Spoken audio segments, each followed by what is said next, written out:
Good morning student, welcome to physical health. आज हम BTC DElEd second semester के विज्ञान भौतिक विज्ञान में ऊर्जा संरक्षण का क्या नियम है, ऊर्जा का अपव्यय, ऊर्जा का संरक्षण और तकनीकी में जो ऊर्जा की इतनी मांग बढ़ रही है, आने वाले समय में हम किस प्रकार की ऊर्जा का संरक्षण करें कि आने वाली पीढ़ी क्या हो कि बहुत अच्छी तरह से जीवन यापन करें।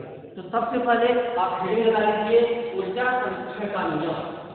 संरक्षण तो बात करते हैं ऊर्जा संरक्षण की। तो ऊर्जा संरक्षण का नियम ये है कि ऊर्जा न तो उत्पन्न की जा सकती है, न ही नष्ट किया जा सकता है, बल्कि एक रूप से दूसरे रूप में परिवर्तित किया जा सकता है। इसका नियम लिख लीजिए, ऊर्जा न तो उत्पन्न किया जा सकता है, न तो उत्पन्न किया जा सकता है, न तो उत्पन्न किया जा सकता है और न ही नष्ट किया जा सकता है और न ही नष्ट किया जा सकता है, बल्कि एक रूप से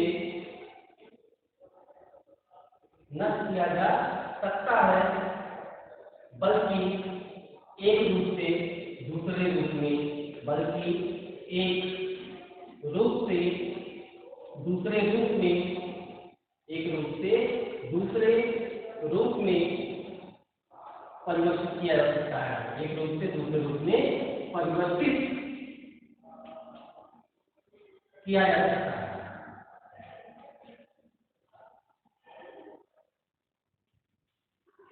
आप देख सकते हैं कि ऊर्जा का संरक्षण का नियम है, अर्थात ऊर्जा जो है न तो उत्पन्न किया जा सकता है, न ही नष्ट किया जा सकता है, बल्कि एक रूप से दूसरे रूप में परिवर्तित किया जा सकता है। और कार्य करने की क्षमता को हम ऊर्जा कहते हैं।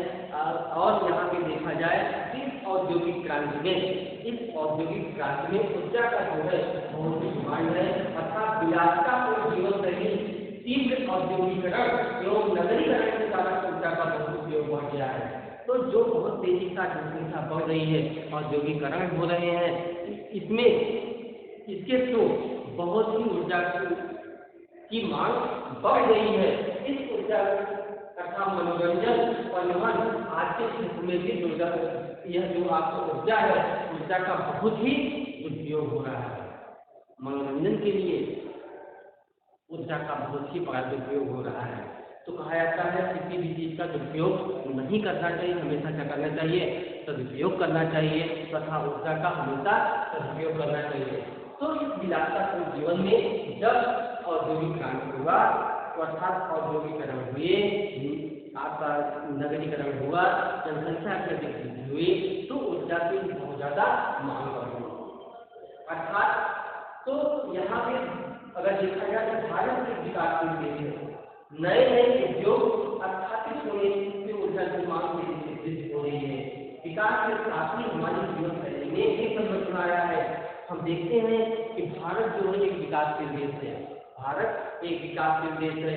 यहाँ पे नए नए कल कारखाने लग रहे हैं जिससे ऊर्जा की डिमांड बढ़ रही है। और यहाँ पे जब ऊर्जा की डिमांड बढ़ रही है तो गांवों में भी, अगर गांव को देखा जाए तो अत्यधिक गांवों में विद्युतीकरण हो चुका है। पूरे भारत में कुछ ही गांव बचे होंगे जहां विद्युतीकरण नहीं हुआ होगा।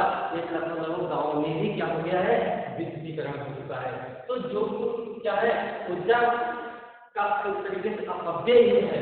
यह क्या है, ऊर्जा का अपव्यय।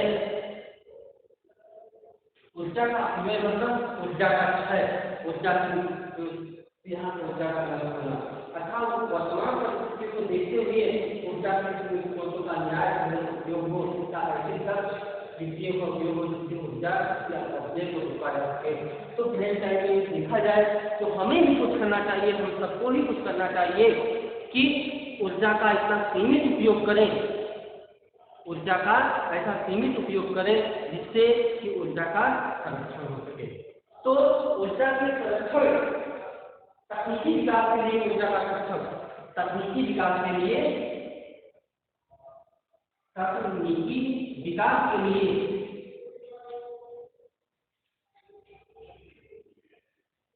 ऊर्जा का संरक्षण, ऊर्जा का संरक्षण।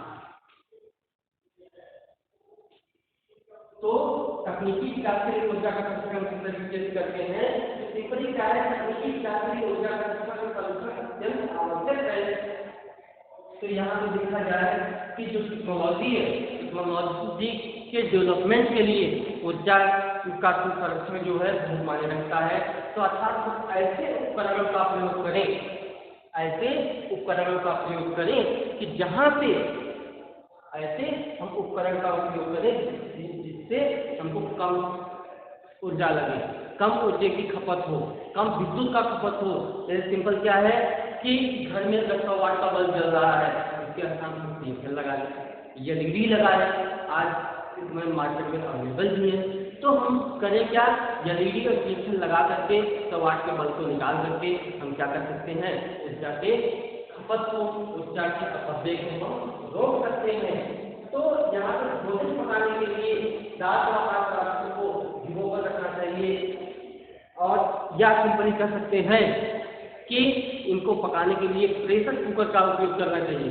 प्रेशर कुकर से क्या होगा कि प्रेशर कुकर के थ्रू हमको कम ऊर्जा की आवश्यकता पड़ेगी और हमारा भोजन भी पक जाएगा। तो जैसे सिंपल क्या है, भोजन के लिए, भोजन पकाने के लिए प्रेशर कुकर, प्रेशर कुकर ध्यान दीजिए। भोजन पकाने के लिए हम प्रेशर कुकर का उपयोग करते हैं तो यहाँ से जो ऊष्मीय ऊर्जा है उसकी खपत कम होगी। नंबर 2, 100 वाट के बल्ब के स्थान पर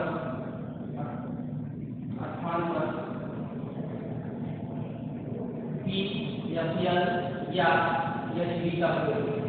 जैसे कि जो आपके बल्ब आ रहा है 100 वाट का, इसके स्थान पर 100 वाट या 500 वाट बल्ब का जो हम उपयोग करते हैं उसके स्थान पर पीएसएल या एलईडी का प्रयोग करें। पीएसएल का पूरा होता है कॉम्पैक्ट फ्लोरोसेंट लैंप। इसका पूरा होता है कॉम्पैक्ट फ्लोरोसेंट लैंप। इसका प्रकार होता है कॉम्पैक्ट फ्लोरोसेंट लैंप। एलईडी का प्रकार होता है लाइट इमिटिंग डिटेक्टर। क्या होता है, एलईडी का प्रकार होता है लाइट इमिटिंग डिटेक्टर और पीएसएल का होता है कॉम्पैक्ट फ्लोरोसेंट लैंप। और यहाँ से हम देख सकते हैं कि किस प्रकार से हम ऊर्जा के स्तर को, इसको आप कर लें, फिर हम आपको बताते हैं ऊर्जा स्थानांतरण की विधियां, ऊष्मा स्थानांतरण की विधियां। अब यहाँ देखिए ऊष्मा स्थानांतरण की विधियां, ऊष्मा स्थानांतरण की विधियां कि अर्थात ऊष्मा यहाँ स्थानांतरण तो होता है संचरण। क्या होता है, संचरण, जिसको बोलते हैं ट्रांसफॉर्मेशन। और ऊष्मा जो होता है यह क्या होता है, एक ऊर्जा का रूप है। ये जो है जिसको हम थर्मल बोलते हैं, ऊष्मा जो है वह ऊर्जा का एक रूप है। तो ऊष्मा स्थानांतरण की विधियां, तो अर्थात संचरण क्या कहते हैं, ऊष्मा के एक स्थान से दूसरे स्थान पर स्थानांतरण। लिख सकते हैं ऊष्मा के एक स्थान से, ऊष्मा के एक स्थान से दूसरे स्थान तक पहुंचने को, एक स्थान से दूसरे स्थान तक पहुंचने को ऊष्मा संचरण कहते हैं। तो ऊष्मा संचरण कहते हैं, ऊष्मा संचरण कहते हैं। अर्थात ऊष्मा को जो है एक प्रकार की ऊर्जा है ऊष्मा को एक स्थान से दूसरे स्थान तक पहुंचने के लिए को हम ऊष्मा संचरण करते हैं। ऊष्मा संचरण की 3 विधियां हैं। ऊष्मा संचरण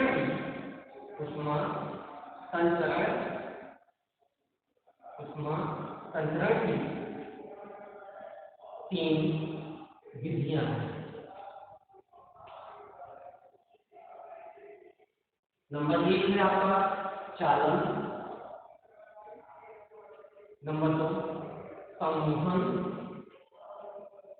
नंबर 3 विकिरण। अर्थात ऊष्मा स्थानांतरण की 3 विधि है, चालन, संवहन और विकिरण। अर्थात इसी 3 माध्यम की सहायता से ऊष्मा एक स्थान से दूसरे स्थान तक पहुंचती है। इसी 3 माध्यम से ऊष्मा एक स्थान से दूसरे स्थान तक पहुंचती है। अब बात करते हैं इसको बोलते कंडक्टर, इसको बोलते कंडक्टर, कंडक्शन, रेडिएशन।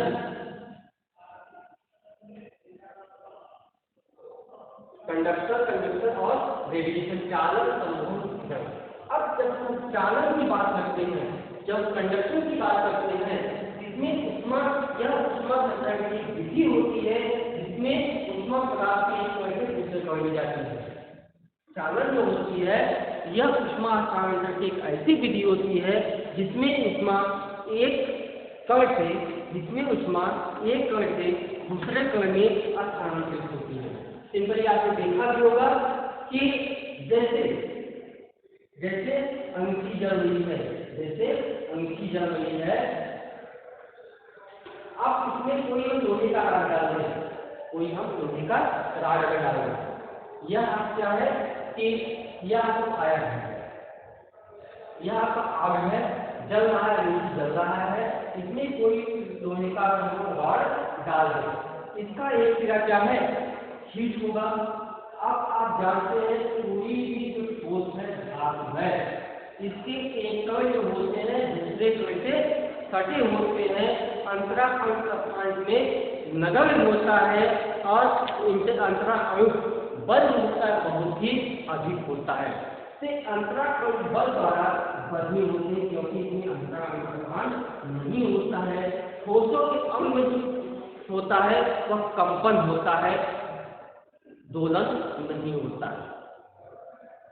यहाँ पे वाइब्रेशन होता है, कंपन होता है। जब यहाँ से यह फायर है, जब इसको हम हीट करेंगे, क्योंकि रॉड जो है लोहे का है, इसके जो मॉलिक्यूल्स होते हैं, कण होते हैं, जो है एक दूसरे से कटे होते हैं। जब कण कटे होते हैं तो एक कण से दूसरे कण में ऊर्जा का हस्तांतरण होता है। इसका मतलब यह है चालन है, यह ऊर्जा हस्तांतरण की ऐसी विधि होती है कि जिसमें ऊर्जा ऊष्मा का हस्तांतरण कण से कण की ओर होता है। हम देखते हैं जब एक सिरा इसका हीट हो जाएगा तो दूसरा सिरा भी धीरे धीरे हीट हो जाएगा।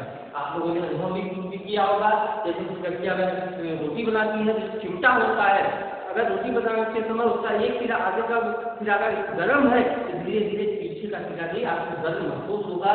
यह प्रक्रिया जो होती है चालन कहलाती है, जिसको हम कंडक्शन कहते हैं। यह ऊष्मा हस्तांतरण की पहली विधि है। अब बात करते हैं संवहन की।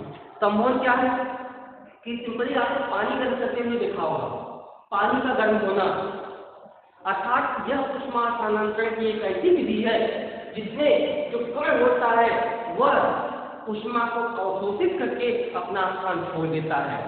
वह ऊष्मा को अवशोषित करके अपना स्थान जब छोड़ देगा तो इस कंडीशन में ऊष्मा संचरण की एक ऐसी विधि है जिसमें पदार्थ के कण ऊष्मा ग्रहण करके हल्के होकर अपना स्थान छोड़ देते हैं तथा अधिक स्थान को पदार्थ के अंदर आ जाते हैं और जिसे संवहन करते हैं। जैसे पानी का गर्म होना, यह क्या है, पानी का गर्म होना, पानी का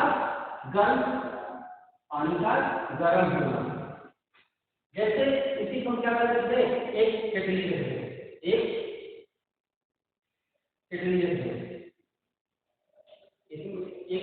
इसमें क्या है, वाटर, इसमें वाटर है। तो बाद में क्या हो जाए, पानी हॉट हो जाए, गर्म हो जाएगा, क्योंकि जो लिक्विड होते हैं, द्रव होते हैं, उनके अणु उसके अपेक्षा दूर होते हैं। तो जब यहाँ से इसको ऊष्मा मिलेगी तो इसके जो अणु है, कण है, वह उसको अवशोषित करेंगे। अवशोषित करने के बाद हल्के होकर अपना स्थान छोड़ देते हैं और उस स्थान को भरने के लिए दूसरे कण आ जाते हैं, वह भी ऊष्मा अवशोषित करते हैं, फिर अपना स्थान छोड़ देते हैं। यही प्रक्रिया कार्य चलती रहती है और धीरे धीरे पानी गर्म हो जाता है। यह प्रक्रिया आपका क्या कहलाएगा? सम्मोहन कहलाएगा। यह सम्मोहन हो गया, यह आपका क्षालन हो गया। ठीक, तो ऊष्मा स्थानांतरण की विधि हो गई चालन और सम्मोहन। अब बात करते हैं विकिरण की। अब बात करते हैं विकिरण के रेडिएशन, जिसको हम ऊष्मीय विकिरण के नाम से भी जानते हैं। तो ऊष्मीय विकिरण क्या होता है कि ऊष्मीय विकिरण यह ऊष्मा स्थानांतरण की ऐसी विधि है जो माध्यम को बिना प्रभावित किए हुए, एक कण से दूसरे कण या एक पिंड से दूसरे पिंड तक पहुंचती है। और विकिरण के माध्यम से ही सूर्य की ऊष्मा पृथ्वी तक पहुंचती है। विकिरण के माध्यम से ही जो सूर्य है उसकी ऊष्मा पृथ्वी तक पहुंचती है। जैसे यहाँ पे आग जल रहा है तो यहाँ से प्रकाश भी निकल रहा है, क्या निकल रहा है? लाइट। यहाँ से लाइट भी निकल रहा है। इसमें भी क्या होता है? हॉट होता है, गर्मी होती है। तो यही क्या हो जाएगा आपका? ये आपका विकिरण हो जाएगा। यह आपका विकिरण हो जाएगा। अर्थात कह सकते हैं कि विकिरण इस विधि में ऊष्मा से दूसरे स्थान तक माध्यम को बिना प्रभाव डालने में सीधी रेखा में चलता है। तो जैसे अगर हम धूप में खड़े होते हैं तो हमको गर्मी का एहसास होता है। यह गर्मी का एहसास सीधा सूर्य का प्रकाश से हमारे पास पहुंचता है। यह विकिरण के माध्यम से पहुंचता है। क्या कर सकते हैं? सूर्य का प्रकाश पृथ्वी तक पहुंचना, सूर्य का प्रकाश पृथ्वी तक पहुंचना। अर्थात सूर्य का प्रकाश पृथ्वी तक पहुंचता है वो विकिरण के माध्यम से ही पहुंचता है। सूर्य का प्रकाश पृथ्वी तक पहुंचता है वो विकिरण के माध्यम से ही पहुंचता है। और यह ऊष्मीय विकिरण जो होता है, इसका वेग, ऊष्मीय विकिरण का जो वेग होता है वह प्रकाश के वेग के बराबर होता है। ऊष्मीय विकिरण का वेग 3×10⁸ मीटर पर सेकंड होता है। जितना वेग प्रकाश का होता है उतना वेग ऊष्मीय विकिरण का भी होता है। और ऊष्मीय विकिरण विद्युत चुंबकीय तरंगें होती हैं और ऊष्मीय विकिरण जो होता है वह एक सीधी रेखा में चलती हैं। तो इस पॉइंट को आप नोट कर लें। अब हम उसके बाद हम आपको पढ़ाते हैं ऊष्मा का रूपांतरण। सुनो सर, हम पढ़ाते हैं आपको ऊष्मा का रूपांतरण। आज हम ऊष्मा के रूपांतरण के बारे में भी अध्ययन करेंगे। यहाँ देखिए कि ऊर्जा का रूपांतरण।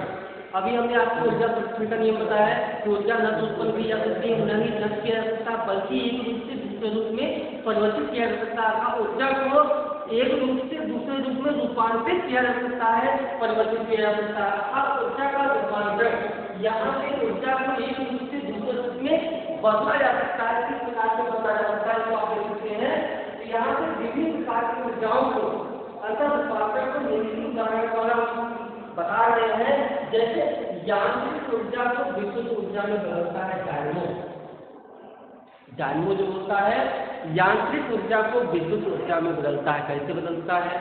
जैसे आपका टरबाइन लगा होता है, पवन की चक्की है। अब यहाँ क्या डायनमो लगा होता है, एक प्रकार की यहाँ यांत्रिक ऊर्जा होती है। जैसे जब हवा चलता है, पानी गिरता है तो डायनमो क्या करता है? रोटेट करता है। रोटेट करता है तो वह यांत्रिक ऊर्जा है। तो यांत्रिक ऊर्जा क्यों बदल देता है? वैद्युत ऊर्जा में यह काम करता है डायनमो। डायनमो यांत्रिक ऊर्जा को वैद्युत ऊर्जा में बदल देता है। सेकेंड आप आइए विद्युत ऊर्जा को यांत्रिक ऊर्जा में। विद्युत मोटर, जैसे आप देखे भी हैं कि घर में आपके समरसेबल होगा या आटा पीसने वाली मोटर होगी। तो सिंपल क्या है, यह विद्युत से चलती है। तो या सिंपल कर सकते हैं आपके यहाँ फैन चल रहा है, कूलर चल रहा है, उसमें जो मोटर लगा हुआ है तो वह करता क्या है कि विद्युत जब उसमें इलेक्ट्रिसिटी प्रोड्यूस की जाती है, इलेक्ट्रिसिटी धारा प्रवाहित की जाती है तो घूमता है। तो जब घूमता है तो वह क्या है? यांत्रिक ऊर्जा है। यांत्रिक ऊर्जा है तो अर्थात विद्युत ऊर्जा को यांत्रिक ऊर्जा में विद्युत मोटर बदलता है। इसका मतलब ये है कि यांत्रिक ऊर्जा के बारे में आप जानते ही हैं, गतिज ऊर्जा और स्थितिज ऊर्जा के योगफल को हम यांत्रिक ऊर्जा कहते हैं। किसी वस्तु में उपस्थित गतिज ऊर्जा और स्थितिज ऊर्जा का योगफल क्या कहलाता है? यांत्रिक ऊर्जा कहलाता है। अर्थात विद्युत ऊर्जा को यांत्रिक ऊर्जा में बदलने काम करता है और विद्युत मोटर काम करता है। विद्युत ऊर्जा का चुंबकीय ऊर्जा, इस चुंबकत्व को हम चुंबकीय ऊर्जा भी कहते हैं। क्या कहते हैं? चुंबकीय ऊर्जा। तो विद्युत ऊर्जा को चुंबकीय ऊर्जा में जो बदलता है वो विद्युत चुंबक होता है। विद्युत चुंबक कैसे उत्पन्न होता है? जैसे यहाँ पे हम देख लेते हैं कि कोई कंडक्टर है, तो इससे हम तांबे का तार इस प्रकार से रॉड पर लेते हैं, लपेट देते हैं। जब तार को लपेट देंगे तो तार जब हम लपेट देते हैं, जब इसमें हम विद्युत धारा प्रवाहित करते हैं, तो यहाँ से इस पे चुंबकीय क्षेत्र उत्पन्न होता है। इसमें अट्रैक्शन और रिपल्शन की प्रॉपर्टी प्रोड्यूस होती है। तो अर्थात यहाँ पे यह विद्युत चुंबक जो होता है वह विद्युत चुंबक अर्थात विद्युत ऊर्जा को चुंबकीय ऊर्जा में विद्युत चुंबक परिवर्तित करता है। चुंबक के बारे में हम आपको बता चुके हैं। चुंबक क्या होता है कि लोहे को लोहे से चिपकाने के लिए अथवा दिशाओं का पता लगाने के लिए जिस पदार्थ का उपयोग किया जाता है उसे चुंबक कहते हैं। और लोहे से लोहे को चिपकाने के लिए चुंबक के द्वारा उत्पन्न ऊर्जा या लगाई गई ऊर्जा को हम चुंबकीय ऊर्जा कहते हैं और इसी को हम चुंबक कहते हैं। अब बात करते हैं प्रकार की ऊर्जा को विद्युत ऊर्जा में कौन बदलता है? सोलर सेल बदलता है। वो भी जान लीजिए प्रकाशीय ऊर्जा क्या है? कि प्रकाश जो है एक प्रकार की ऊर्जा है जो हमारे दृष्टि ज्ञान को जागृत करता है।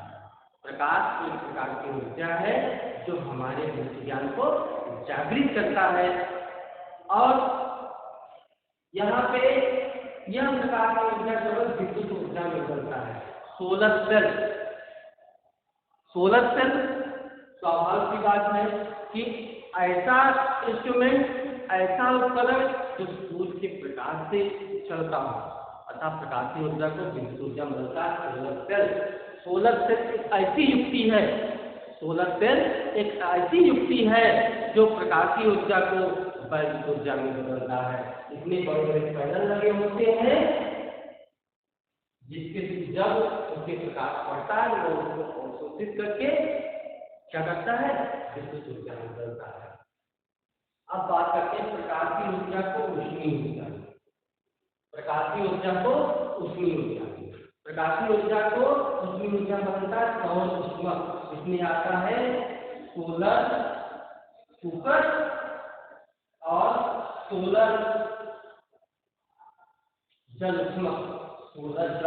ऊष्मक, सोलर लाइटें, ये सब कुछ इसमें आता है कि प्रकाशीय ऊर्जा को ऊष्मीय ऊर्जा बदलता है। तो ऊष्मीय ऊर्जा क्या है कि ऊष्मा जो है एक प्रकार की ऊर्जा होती है जो हमें ठंडेपन या गर्मपन का एहसास कराता है। अब सोलर सुपर का काम होता है, इसमें प्लास्टिक या लकड़ी का डब्बा होता है और उसके ऊपर रिफ्लेक्टिंग मिरर लगा होता है जिससे उनका प्रकाश पड़ता है तो वो उसको रिफ्लेक्ट करके बॉक्स में भेजता है। तो बॉक्स में ऊष्मा जाने के बाद बाहर नहीं आती है। तो सोलर सुपर की सहायता से हम दाल चावल खिचड़ी और सब्जी भी बनाते हैं। इसमें सोलर सुपर में 100 डिग्री सेंटीग्रेड से लेकर के 120 डिग्री सेंटीग्रेड का ताप उत्पन्न होता है। उसके बाद बात करते हैं सोलर जल ऊष्मक की। सोलर जल ऊष्मक का काम ये है, यहाँ करते क्या है कि सोलर सुपर को थोड़ा सा चेंज करके सोलर जल ऊष्मक बनाते हैं। यहाँ से लगभग 80 डिग्री सेंटीग्रेड का ताप यहाँ पे प्राप्त होता है। यह पानी को गर्म करने के लिए सोलर जल ऊष्मक जो होता है और पानी को गर्म करने के लिए इसका उपयोग किया जाता है। प्रकाशीय ऊर्जा को ऊष्मीय ऊर्जा में सौर ऊष्मक बदलता है। उसके बाद आ सकता है विद्युत ऊर्जा को ऊष्मीय ऊर्जा। देखा करता है विद्युत हीटर। विद्युत हीटर जो होता है वह विद्युत ऊर्जा को ऊष्मीय ऊर्जा में बदलता है। तो अब यहाँ पे आप देखते हैं कि यह विद्युत ऊर्जा को ऊष्मीय ऊर्जा में कैसे बदलता है। जैसे कि नॉर्मली आप लोगों के घर में हीटर भी होगा, या ठंडी के मौसम में आप लोग आजकल इलेक्ट्रिक हीटर जो है जिससे गर्मी का एहसास आप करते हैं, इसमें नाइट्रोन का वायर लगा होता है। नाइट्रोन क्या लगा होता है? वायर लगा होता है। तो जब हम इसमें इलेक्ट्रिक लगाते हैं तो यह वेल्ड हो जाता है, यह वेल्ड हो जाता है, हॉट वेल्ड हो जाता है, और यहाँ से हीट निकलती है, ऊष्मा निकलता है, यहाँ से ऊष्मा निकलती है। तो इसका मतलब यह है कि विद्युत ऊर्जा को ऊष्मीय ऊर्जा में जो बदलता है वह आपका विद्युत हीटर होता है। अब गतिज ऊर्जा को ऊष्मीय ऊर्जा में रूपांतरित कैसे करते हैं? जैसे गतिज ऊर्जा को ऊष्मीय ऊर्जा, गतिज ऊर्जा को ऊष्मीय ऊर्जा में कैसे रूपांतरण करेंगे, यहाँ तो कुछ है नहीं, लेकिन हम आपको बता देते हैं। तो जैसे मान लीजिए कि ये हमने पत्थर लिया है, दो हमने पत्थर लिया है, दोनों पत्थर को जो हम आपस में घिसते हैं, दोनों पत्थर को हम आपस में घिसते हैं, स्वाभाविक बात है जब घिस रहे हैं तो घिस रहे हैं तो काइनेटिक एनर्जी है, और वहाँ से निकल के आ रही है, ऊष्मा निकल रही है, वहाँ से हमें ऊष्मा निकल रही है। अर्थात गतिज ऊर्जा को ऊष्मीय ऊर्जा में एक पत्थर के वेग से दूसरे पत्थर को मारा है तो उसकी चिंगारी निकलती है। तो यहाँ पे कर लीजिए गतिज ऊर्जा को ऊष्मीय ऊर्जा, जैसे दो पत्थर को आपस में रगड़कर क्या लगाते हैं? चिंगारी का निकालना, चिंगारी का निकालना। यहाँ हम देखते हैं कि जब दो पत्थर को हम आपस में रगड़ते हैं तो वहां से चिंगारी निकलता है। इसका मतलब ये है कि गतिज ऊर्जा को हम ऊष्मीय ऊर्जा में बदल सकते हैं। गतिज ऊर्जा को बदल सकते हैं, ऊष्मीय ऊर्जा में हम बदल सकते हैं।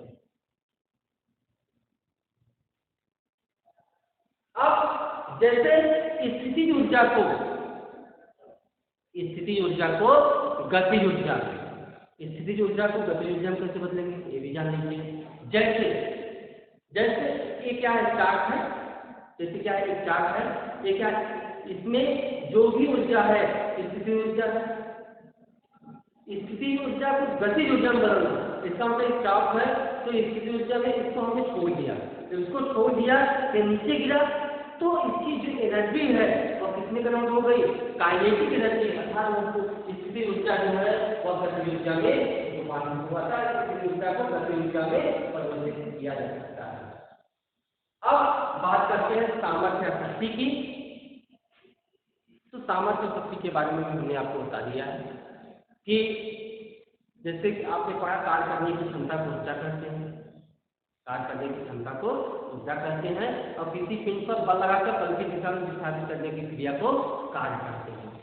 उसी प्रकार से शक्ति अर्थात एकांक समय में किया गया कार्य शक्ति कहलाता है। हम कोई निश्चित समय अंतराल में निश्चित समय में जो काम करते हैं वो हमारी पावर होती है, कैपेसिटी होती है, क्षमता होती है। तो आप नोट कर लीजिए कि कुछ यंत्र हैं जो कि एक ऊर्जा को दूसरे रूप में परिवर्तित करते हैं। किस प्रकार से परिवर्तित करते हैं या आपको नोट कर लीजिएगा। हमें ऐसा करते हैं कि वीडियो आपको बहुत अच्छा लगा होगा। आज आपका टॉपिक समाप्त होता है। उसके बाद नेक्स्ट वीडियो हम आपको जल्दी ही अपडेट करेंगे। तो तब तक आप वेट करिए और इसको आप अच्छे से पढ़िए। कोई प्रॉब्लम हो तो कमेंट जरूर करिएगा, और आप इसके साथ नोट्स भी आपके कॉलेज ऐसे रहेगा, तो उसको पढ़िए, घर पे रहिए, स्वस्थ रहिए और इसको नोट कर लीजिए। आगे वीडियो का वेट करिए।